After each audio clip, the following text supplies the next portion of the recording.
শাইখ আহমেদ মুসা জিবরিলের তাওহীদ সিরিজের Bangla audio lecture series পরিবেশিত হচ্ছে মুবাশশিরিন মিডিয়ার সৌজন্যে। আসসালামু আলাইকুম ওয়া রাহমাতুল্লাহি ওয়া বারাকাতুহু। আলহামদুলিল্লাহ ওয়াসসালাতু ওয়াসসালামু আলা রাসূলিল্লাহ ওয়া আলা আলিহি ওয়া আসহাবিহি ওয়া সাল্লামা তাসলিমান কাসীরা। আম্মা বা'দ।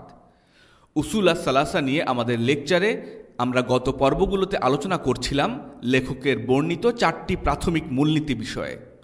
প্রথম মূলনীতিটি হলো ইলম, আর লেখক ইলম বলতে আল্লাহ সুবহানাহু ওয়া তাআলা, রাসূলুল্লাহ সাল্লাল্লাহু আলাইহি ওয়াসাল্লাম আর দ্বীনের জ্ঞানকে বুঝিয়েছেন। দ্বিতীয় মূলনীতিটি হলো ইলম অনুযায়ী আমল করা, আমরা গত ক্লাসে তা শেষ করেছি। আর তৃতীয়টি হলো অর্জিত ইলম মানুষের কাছে পৌঁছে দেয়া, দাওয়া করা। আল মাসআলাতু সালিসা আদ-দাওয়াতু ইলাইহি। আল মাসআলাতু সালিসা আদ-দাওয়াতু ইলাইহি। তৃতীয় মাসআলা বা তৃতীয় মূলনীতিটি হলো মানুষকে সেটির দিকে আহ্বান করা। মানুষকে কিসের দিকে আহ্বান করতে হবে? এখানে ইলাইহির যে দমির বা সর্বনাম, তার মাধ্যমে কি বোঝানো হচ্ছে? আদ-দাওয়াতু ইলাইহি, এখানে ইলাইহির মাধ্যমে সর্বশেষ বিষয়টি অর্থাৎ ইলম অনুযায়ী আমল করার প্রতি আহ্বান করাকে বোঝানো হচ্ছে। আমরা আগেই বলেছি যে জ্ঞান অর্জন করা ছাড়া তা প্রয়োগ করা সম্ভব না। সুতরাং মূলত মানুষকে দাওয়াত দেওয়ার অর্থ হল ইলম অর্জন ও নিজের জীবনে প্রয়োগের দিকে আহ্বান করা। এ দুটো বিষয় একে অপরের সাথে অবিচ্ছেদ্য। দাওয়াত দেয়া ফরজে আইন না ফরজে কিফায়া, এটা জানা একটি গুরুত্বপূর্ণ বিষয়। এটা কি সবার জন্য ব্যক্তিগতভাবে বাধ্যতামূলক নাকি সামষ্টিকভাবে বাধ্যতামূলক? দাওয়াত দেয়া আমর বিল মা'রুফ ওয়া নাহি আনিল মুনকারের অন্তর্ভুক্ত, অর্থাৎ সৎ কাজের আদেশ ও মন্দ কাজের নিষেধের অন্তর্ভুক্ত। আর এই প্রশ্নের উত্তরের দুটো অংশ আছে। দাওয়া করা ফরজে আইন নাকি ফরজে কিফায়া, এ প্রশ্নের উত্তরের প্রথম অংশ হলো উম্মার মধ্যে এমন একদল লোক থাকতে হবে যারা একনিষ্ঠভাবে সৎ কাজের আদেশ ও মন্দ কাজ থেকে নিষেধ করার দায়িত্ব পালন করবে। তারা একনিষ্ঠভাবে সুনির্দিষ্ট দায়িত্ব হিসেবে এই কাজটি করবে। আর এটা হলো ফরজে কিফায়া বা সমষ্টিগত দায়িত্ব। যদি উম্মার মধ্যে কোনো একদল মানুষ এ দায়িত্ব পালন করে তাহলে সেটা সবার জন্য যথেষ্ট হয়ে যাবে। উম্মার প্রত্যেক ব্যক্তির খতিব হওয়ার প্রয়োজন নেই। আমাদের 1.6 বিলিয়ন খতিবের প্রয়োজন নেই। প্রত্যেক ব্যক্তির জন্য বুখারীর সব হাদিসের ব্যাখ্যা জানা বা সব হাদিসের সনদ জানা জরুরি না। কিছু সংখ্যক ব্যক্তি হাদিস, মুস্তালাহ, সিরা, তাফসির, ফারাইদ ইত্যাদি নিয়ে বিস্তারিত গভীর জ্ঞান অর্জন করলেই যথেষ্ট। আর এগুলো সবই ফরজে কিফায়া। সূরা আত-তাওবার 122 নম্বর আয়াতে আল্লাহ সুবহানাহু ওয়া তাআলা বলেন, ওয়া মা কানাল মুমিনুনা লিয়ানফিরু কাফা ফালাউলা নাফারা মিন কুল্লি ফিরকাতিন মিনহুম তাইফাতুল লিয়াতাফাক্কাহু ফিদ-দীন ওয়া লিয়ুনযিরু কওমাহুম ইযা রাজাউ ইলাইহিম লাআল্লাহুম ইয়াহযারুন। আর মুমিনদের জন্য সঙ্গত নয় যে তারা সকলে একসঙ্গে অভিযানে বের হবে, তারপর তাদের প্রতিটি দল থেকে কিছু লোক কেন বের হয় না, যাতে তারা দ্বীনের গভীর জ্ঞান আহরণ করতে পারে এবং নিজ সম্প্রদায় যখন তাদের নিকট প্রত্যাবর্তন করবে তখন তাদেরকে সতর্ক করতে পারে যাতে তারা গুনাহ থেকে বেঁচে থাকে। অর্থাৎ এমন একদল লোক থাকা উচিত যারা দ্বীনের জ্ঞান ও নির্দেশনা লাভ করবেন এবং তারা পরবর্তীতে নিজেদের সম্প্রদায়কে এসব ব্যাপারে অবহিত করবেন। একদল লোকের প্রয়োজন যারা দাওয়ার অগ্রভাগে থেকে উম্মাহকে আহ্বান করবে। কেউ যখন ভ্রান্তি সৃষ্টি করবে তখন তারা সেটা মোকাবেলা করবেন। যখন দেশের সরকার কুফরের প্রচার করবে তখন কাউকে না কাউকে এর বিরুদ্ধে রুখে দাঁড়াতে হবে।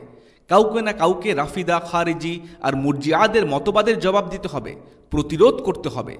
কিছু মানুষ জুমার খুতবা দিবে, জামায়াতের ইমামতি করবেন। কেউ কেউ জারহ ওয়া তা'দীলের বিশদ জ্ঞান অর্জন করবেন। সবার পক্ষে সবকিছু করা সম্ভব না। বস্তুত পুরো উম্মার সবার উপর বিস্তারিত জ্ঞান অর্জনের দায়িত্ব চাপিয়ে দেয়া অসম্ভব একটা ব্যাপার। ইবনে কাসির রাহিমাহুল্লাহ বলেন, উম্মার অগ্রভাগে একদল লোকের প্রয়োজন যারা অন্যায়কে বাধা দেবে আর সত্য প্রচার করবে। এখান থেকে আমরা আমাদের উত্তরের দ্বিতীয় অংশে আসতে পারি, আর তা হলো নিজের সাধ্য অনুযায়ী অন্যায়ে বাধা দেয়া আর সত্যের প্রচার করা প্রত্যেক ব্যক্তির উপর ওয়াজিব। প্রত্যেক মুসলিমের জন্য নিজের সাধ্য অনুযায়ী, পরিবেশ পরিস্থিতি অনুযায়ী দাওয়াত করা ফরজে আইন। ব্যক্তির জ্ঞানের লেভেলের উপর নির্ভর করে এই দায়িত্বের মাত্রার ভিন্নতা থাকতে পারে। আশেপাশের পরিবেশ অনুসারে সবাইকে দাওয়া করতে হবে। সালাত পড়ে না এমন ব্যক্তিকে সালাতের দাওয়াত দেওয়ার জন্য কারো খতিব হওয়ার প্রয়োজন নেই। আপনি জানেন যে গীবত করা হারাম, আর তাই কাউকে গীবত করতে দেখলে আপনাকে সেটা থেকে বিরত থাকার দাওয়া দিতে হবে। সহিহ আল বুখারীতে আছে, রাসূলুল্লাহ সাল্লাল্লাহু আলাইহি ওয়াসাল্লাম বলেছেন, বাল্লিগু আন্নী ওয়ালাউ আয়াহ, প্রচার করো আমার থেকে একটি আয়াত হলেও। আপনি যদি কেবলমাত্র একটি আয়াত জানেন তাহলে সেটাই প্রচার করুন। একটি আয়াতের অর্থ পরিপূর্ণ জানলে সেটাই মানুষকে জানান। ওয়ালতাকুম মিনকুম উম্মাতুন ইয়াদউনা ইলাল খায়রি ওয়া ইয়ামুরুনা বিল মা'রুফি ওয়া ইয়ানহাউনা আনিল মুনকার ওয়া উলাইকা হুমুল মুফলিহুন। আর যেন তোমাদের মধ্য থেকে এমন একটি দল হয় যারা কল্যাণের প্রতি আহ্বান করবে, ভালো কাজের আদেশ দেবে আর মন্দ কাজ থেকে নিষেধ করবে, আর তারাই সফল কাম। সূরা আলী ইমরান আয়াত 104। ওয়ালতাকুম মিনকুম, আরবি ভাষায় মিন বলতে তাবেঈর বোঝায়। মিন লিল তাবেঈর, অর্থাৎ তোমাদের মধ্যে এমন একদল লোক থাকুক। এখানে এর অর্থ দাঁড়ায় ব্যাপারটি সামষ্টিক দায়িত্ব বা ফরজে কিফায়া, অর্থাৎ একদল লোক থাকবে যারা বিস্তারিতভাবে গভীরভাবে ইলম অর্জন করবে। তবে আরবিতে মিন দ্বারা আল জিন্স বোঝায়, অর্থাৎ এই আয়াত দ্বারা সমগ্র মানব জাতিকেও বোঝানো হতে পারে। মিন লিল জিন্স অর্থ মানব জাতি, আর সেক্ষেত্রে এই আয়াত থেকে ব্যক্তিগত পর্যায়ের ফরজে আইন দেওয়ার কথাও পাওয়া যায়। সহিহ মুসলিমে আছে, আপনারা সবাই হয়তো হাদিসটি জানেন, আবু হুরায়রা রাদিয়াল্লাহু তাআলা আনহু বর্ণনা করেছেন, রাসূলুল্লাহ সাল্লাল্লাহু আলাইহি ওয়াসাল্লাম বলেছেন, তোমাদের মধ্যে যে ব্যক্তি কোনো খারাপ কাজ দেখবে সে যেন তা নিজ হাত দ্বারা পরিবর্তন করে দেয়, আর যদি তাতে ক্ষমতা না রাখে তাহলে যেন নিজ জিভ দ্বারা, আর তাতেও সামর্থ্য না রাখলে তাহলে অন্তর দ্বারা। কোনো খারাপ দেখলে তা পরিবর্তন করার নির্দেশ প্রত্যেক মুসলিমকে দেয়া হয়েছে, আর হাত দ্বারা, মুখ দ্বারা এবং অন্তর দ্বারা পরিবর্তনের প্রত্যেকটির সুনির্দিষ্ট নীতিমালা ও পদ্ধতি আছে। যেসব ক্ষেত্রে ব্যক্তি দায়িত্বশীল বা দায়িত্বপ্রাপ্ত, যেমন নিজের সন্তান বা স্ত্রী, সেসব ক্ষেত্রে তাদের দাওয়া করা তাদের জন্য বাধ্যতামূলক। সূরা আত-তাহরিমের 6 নম্বর আয়াতে আল্লাহ সুবহানাহু ওয়া তাআলা বলেন, ইয়া আইয়ুহাল্লাযীনা আমানু কু আনফুসাকুম ওয়া আহলিকুম নারান ওয়াকুদুহান নাস ওয়াল হিজারা আলাইহা মালাইকাতুন গিলাযুন শিদাদ লা ইয়াসুনাল্লাহা মা আমারহুম ওয়া ইয়াফআলুনা মা ইউমারুন। হে মুমিনগণ, তোমরা নিজেদেরকে এবং তোমাদের পরিবার পরিজনকে সেই আগুন থেকে রক্ষা করো যার ইন্ধন হবে মানুষ ও পাথর, যাতে নিয়োজিত আছে পাষাণ হৃদয় কঠোর স্বভাব ফেরেশতাগণ। তারা আল্লাহ তাআলা যা আদেশ করেন তা অমান্য করে না এবং যা আদেশ করা হয় তাই করে।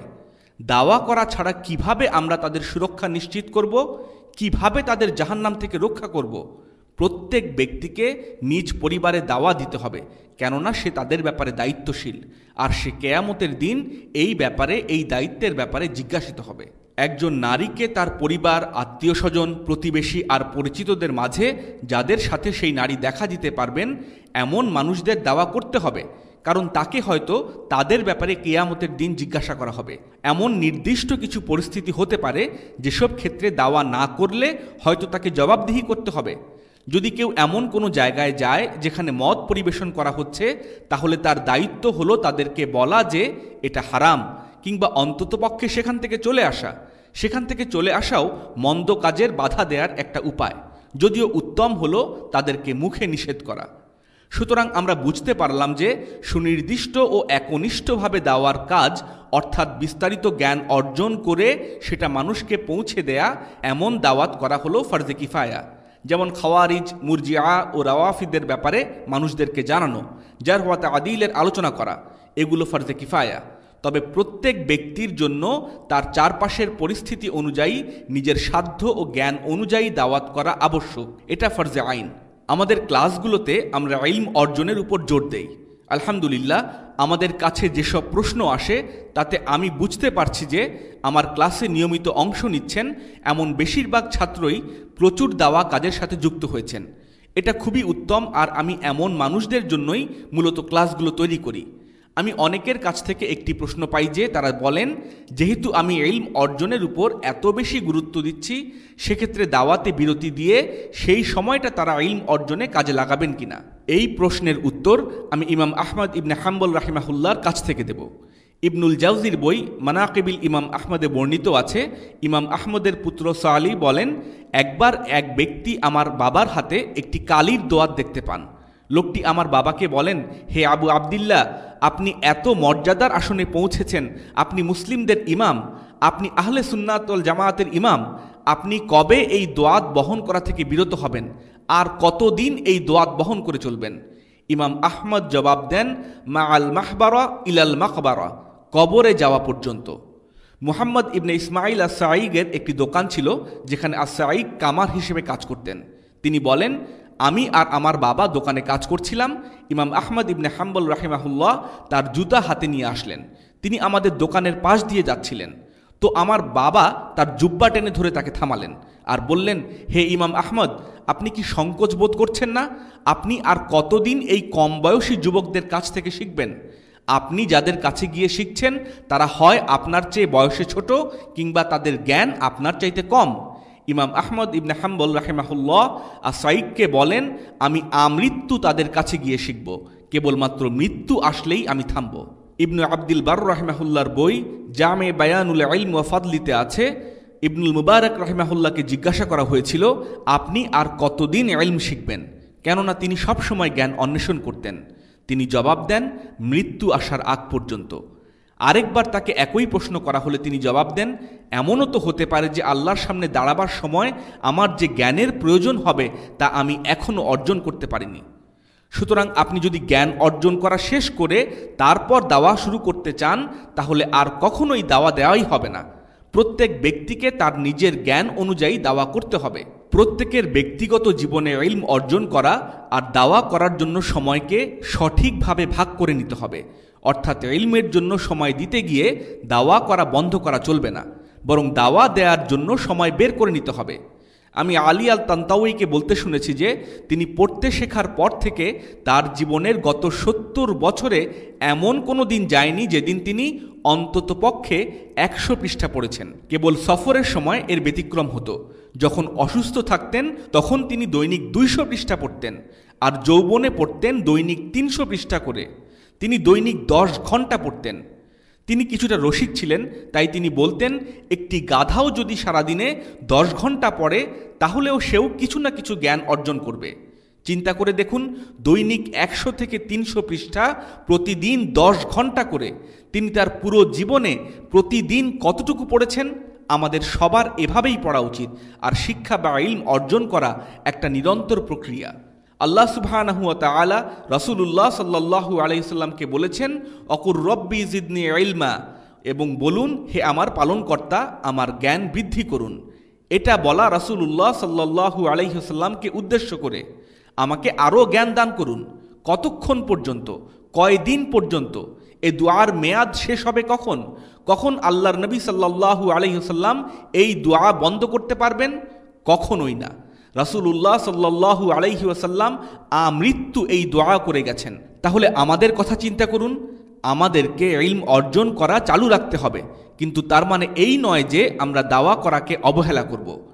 কেউ যদি মদিনা ইউনিভার্সিটি বা অন্য কোনো বিশ্ববিদ্যালয়ে গিয়ে পড়ার বা কোনো শাইখের কাছে ইলম অর্জনের সুযোগ পায়, আর তারপর শিক্ষা গ্রহণ শেষ করার পরেই কেবল অন্যকে দাওয়া দিতে বা শেখাতে শুরু করে, তাহলে সে আলিম নয়।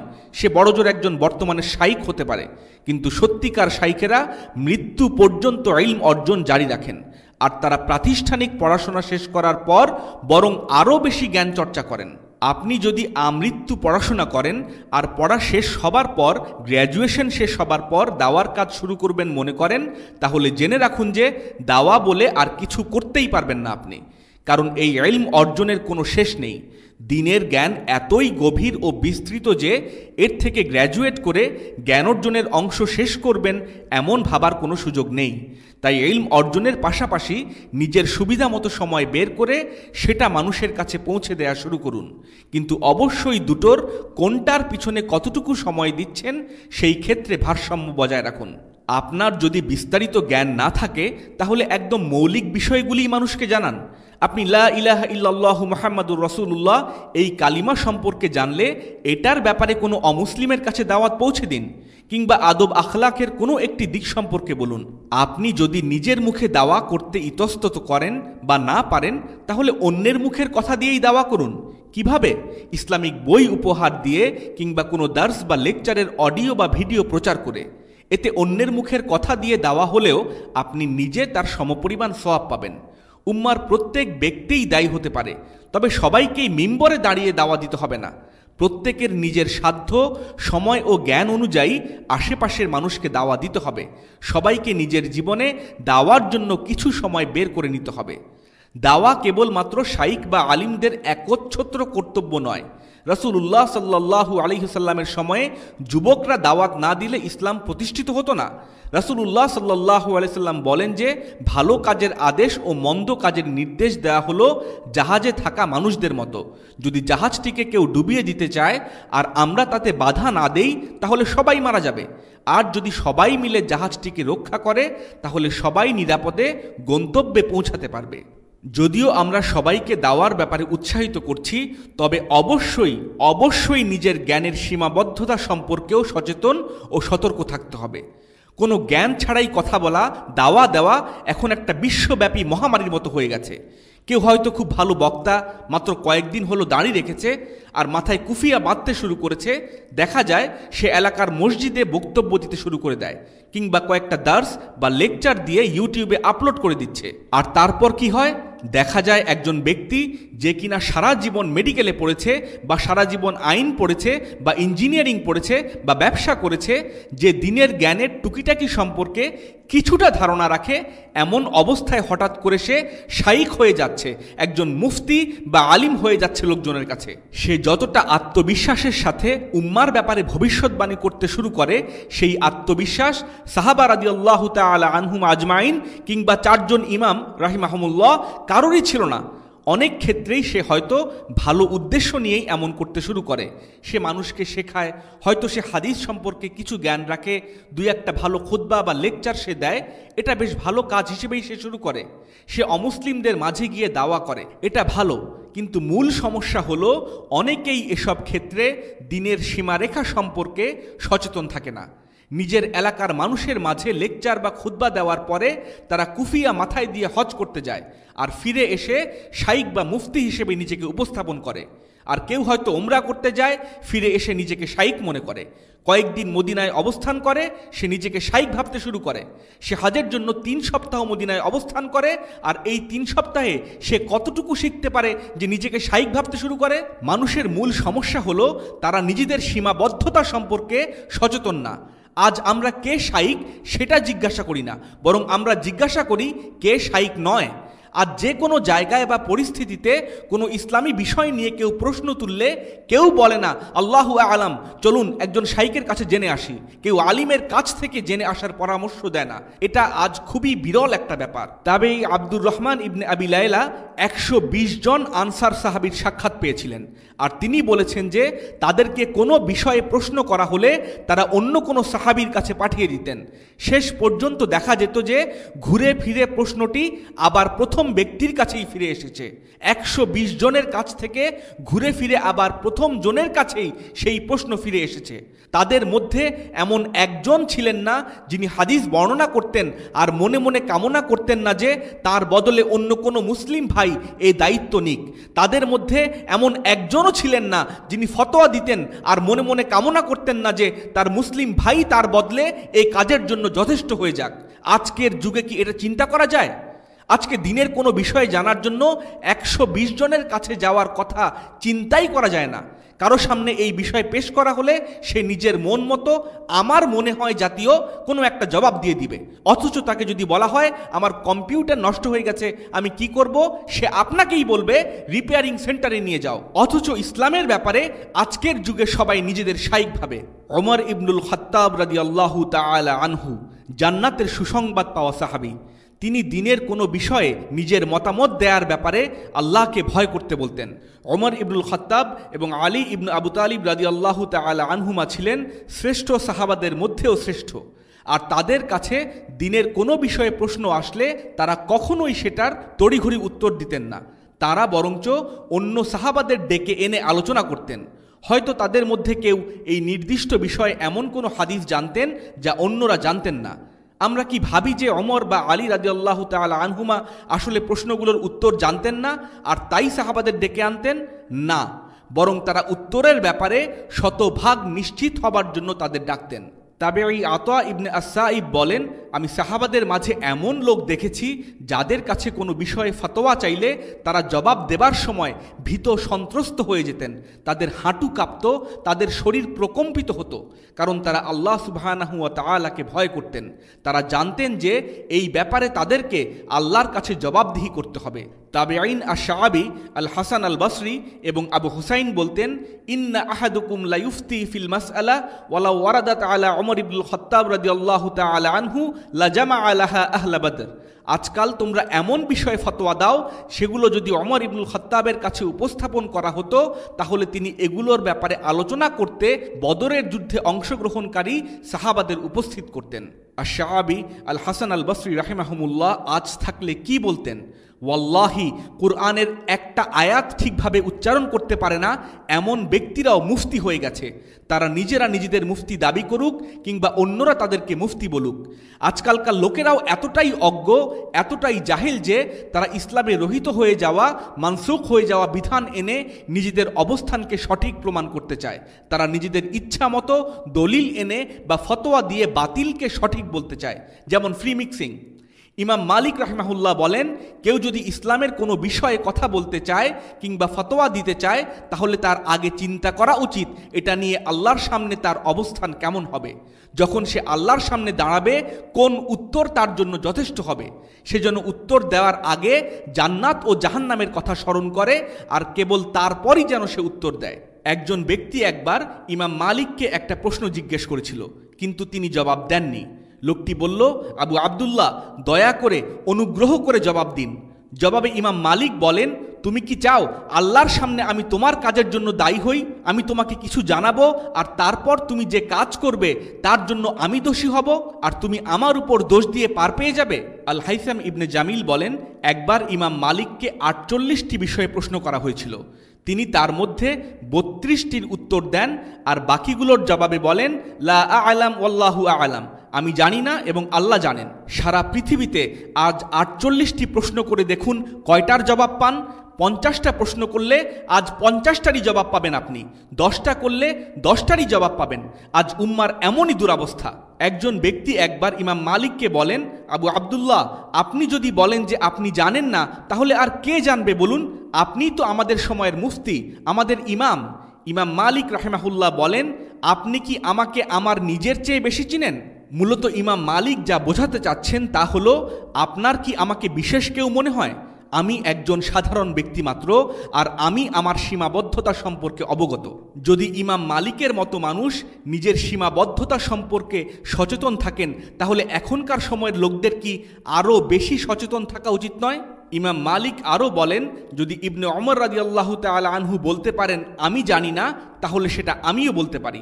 অর্থাৎ আমি জানি না একথা বলতে ইবনে ওমর রাদিয়াল্লাহু তাআলা আনহু ইতস্তত করেননি, আমিও করব না। অহংকার, প্রতিপত্তি ও নেতৃত্বের আকাঙ্ক্ষা মানুষকে বিভ্রান্ত করে, এগুলো ইমাম মালিকের মন্তব্য। আর এগুলোর লোভেই মানুষ আমি জানি না বলে না, না জানার কথা স্বীকার করে না। এখানে আমার একটি মন্তব্য আছে। ফতোয়া দেওয়ার আগে ওমর ইবনুল খাত্তাব রাদিয়াল্লাহু তাআলা আনহু সাহাবাদের আলোচনার জন্য ডেকে আনতেন। শুধুমাত্র তার কাছ থেকে ফতোয়া জানার জন্য দূর দূরান্ত থেকে ভ্রমণ করে আসা লোকদের প্রশ্নের জবাবে ইমাম মালিক জানি না বলতেন। তার মানে কি এই যে তারা আসলেই এসব প্রশ্নের জবাব জানতেন না বা তাদের জ্ঞানের কমতি ছিল? ইমাম আশ-শাফিঈ সম্পর্কে তার শাইখ বলেন, তিনি 15 বছর বয়স থেকেই ফতোয়া দেওয়ার উপযুক্ত হয়েছিলেন। তার শাইখ ইবনে উয়াইনা শৈশব থেকে তাকে পড়াতেন আর তিনি নিজেও ইমাম শাফিঈর কাছে ফতোয়া সম্পর্কে জানতে চাইতেন। বিভিন্ন বিষয়ে তার মত জানতে চাইতেন, হাদিসের ব্যাখ্যায় তার মত চাইতেন।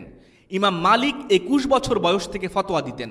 তবুও তিনি বিভিন্ন শাইখের কাছে গিয়ে জিজ্ঞাসা করতেন, আমি কি আসলে ফতোয়া দেওয়ার যোগ্য?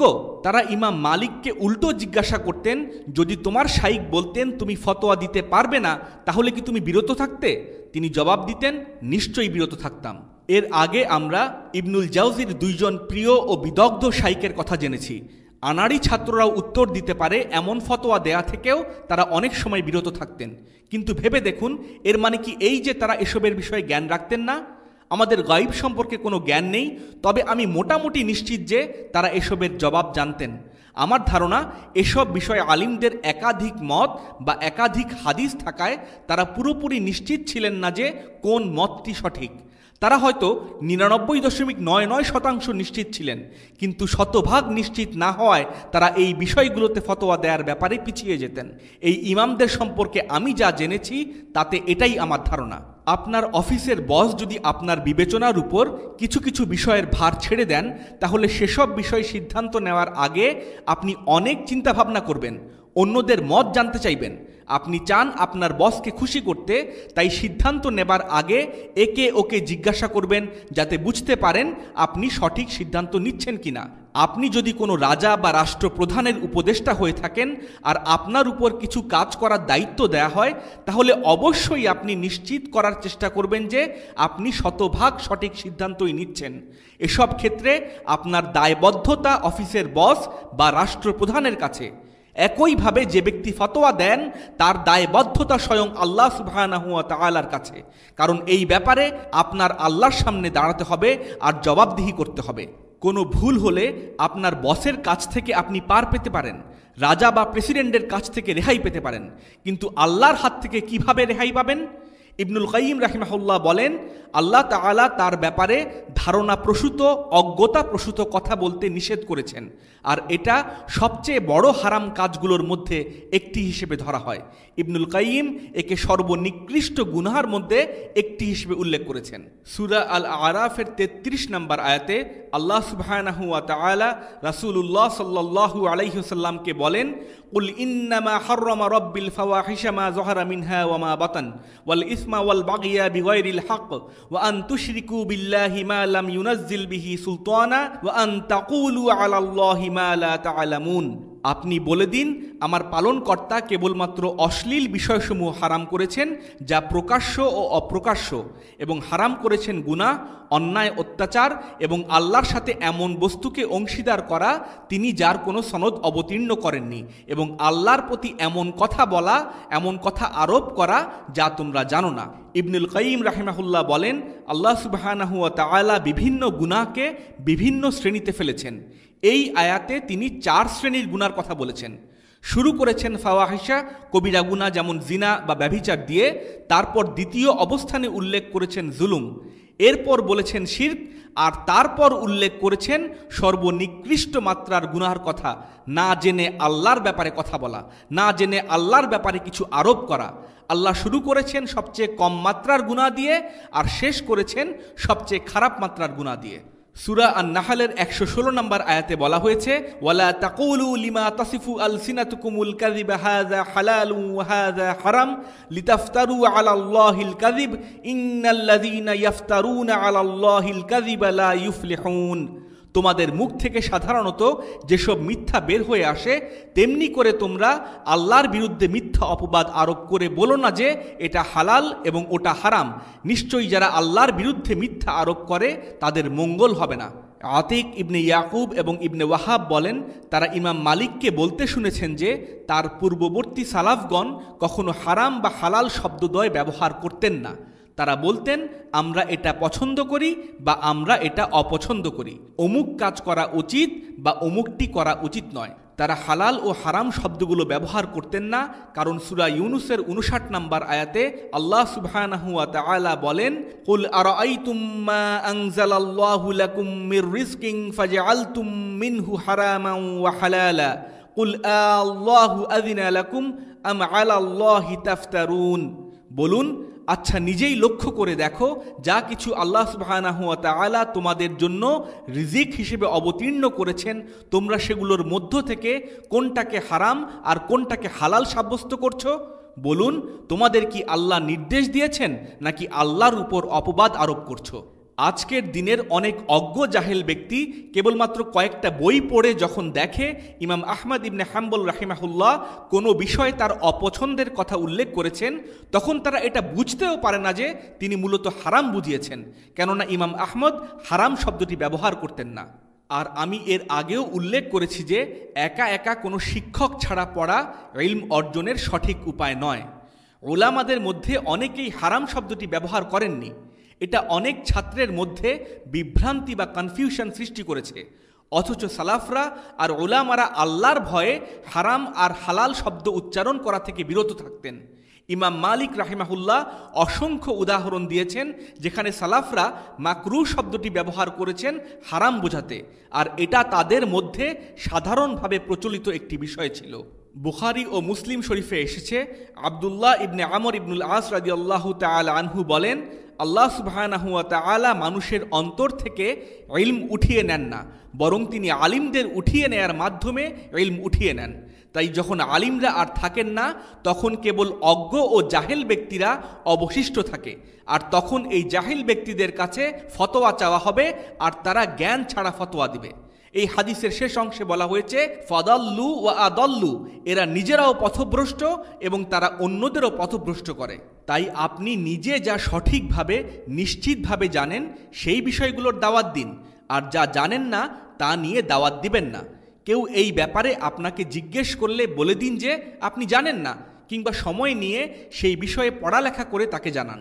তবে তাই বলে দাওয়াত দেয়া বন্ধ করে দেবেন না। বলবেন না যে আমি কিছু জানি না তাই দাওয়াতও দেব না, বরং যা জানেন তা জানান, আর যা জানেন না সেই বিষয়ে কথা বলা থেকে বিরত থাকুন। বারাকাল্লাহু লানা ওয়া লাকুম। আল্লাহুম্মা সাল্লি আলা সাইয়্যিদিনা মুহাম্মদ ওয়া আলা আলিহি ওয়া সাহবিহি ওয়া সাল্লিম। আসসালামু আলাইকুম ওয়া রাহমাতুল্লাহি ওয়া বারাকাতুহু। এই বাংলা অডিও সিরিজটির বাকি পর্বগুলো শুনতে ভিজিট করুন মুবাশশিরিন মিডিয়ার ফেসবুক পেজ www.facebook.com/mubashirin।